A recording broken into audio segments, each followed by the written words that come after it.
Friends, ఇప్పుడే అందిన వార్త. ఎంపీ ఈటల రాజేందర్ షాకింగ్ నిర్ణయం. తెలంగాణ బీజేపీలో అంటూ వార్తలు ఏదో వినిపిస్తున్నాయండి. ఆ విషయాలు చెప్పడానికే వీడియో చేయడం జరుగుతుంది. చాలా మంది వీడియోస్ వస్తున్నారు కానీ సబ్స్క్రైబ్ మర్చిపోతున్నారండి. దయచేసి ఈ ఛానల్లో సబ్స్క్రైబ్ చేసుకుని బెల్ ఐకాన్ ఆల్ ట్యాప్ చేయండి. ఇటువంటి ఇంపార్టెంట్ ఇన్ఫర్మేషన్ మిస్ అవ్వకుండా మీ ఫోన్ నోటిఫికేషన్ రూపంలో వస్తుంది. చాలా మంది చూస్తున్నారని లైక్ చేయండి. దయచేసి లైక్ చేయండి. ఇన్ఫర్మేషన్ మరింత మందికి చేసిన వారు అవుతాం. తెలంగాణ కాషాయం పార్టీలో పదవుల చిచ్చు తారస్థాయికి చేరింది. కొత్త పాత నేతల మధ్య అరగడం మొదలైంది. పార్టీలో అంతర్గతంగా కోల్డ్ వార్ కూడా జరుగుతుంది.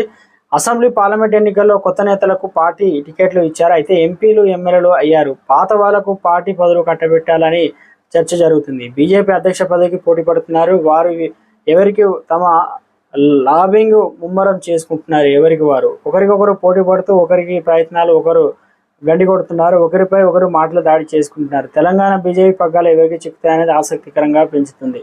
పార్టీలో రోజు రోజుకు కొత్త పాత నేతల మధ్య పంచాయతీ ముదురుతుంది. తెలంగాణ బీజేపీ అధ్యక్షుడు నియామకం కోసం కీలక నేతలు పోటీ పడుతుండగా ఈటల రాజేందర్ పేరు ప్రధానంగా వినిపిస్తుంది. కేంద్రంలో మూడోసారి ఎన్డీఏ ప్రభుత్వం ఏర్పడిన తర్వాత తెలంగాణ నుంచి ఇద్దరికి కేంద్ర మంత్రి పదవులు కట్టబెట్టారు. రాష్ట్ర బీజేపీ అధ్యక్షుడిగా ఉన్న కిషన్ రెడ్డిని బొగ్గు గనుల శాఖ మంత్రిగా, మాజీ బీజేపీ రాష్ట్ర అధ్యక్షుడు బండి సంజయ్కు కేంద్ర హోంశాఖ సహాయ మంత్రిగా బాధ్యతలు అప్పగించారు.